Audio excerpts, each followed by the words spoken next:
with Jim O'Connor of Sundance.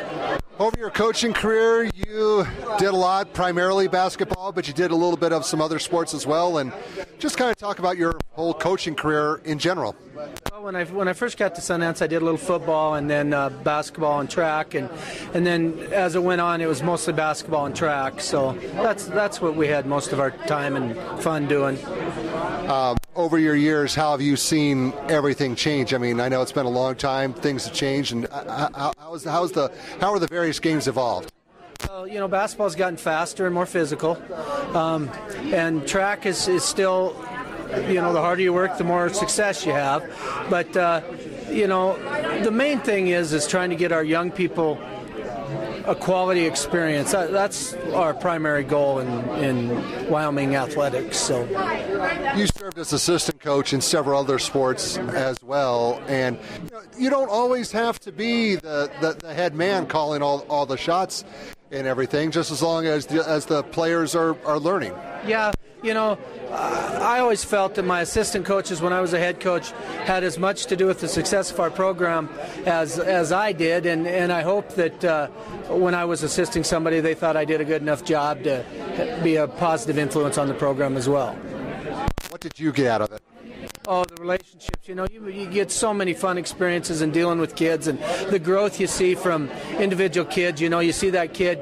I had the pleasure of teaching K6PE as well, so I'd see those kids from the time they came into school until they, graduated, and you see the growth that they have both as an athlete and as a person, and some of the relationships you form that are still going on. Think back to when you were an athlete in your high school days, and your coach was telling you this, that, and the other thing. So now does it kind of hold more meaning now that you're on the other side of the bench with the clipboard?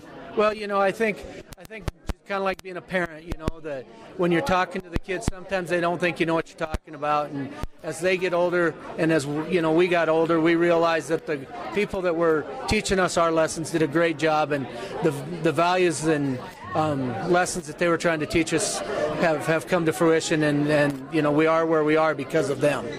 How many years did you end up coaching total?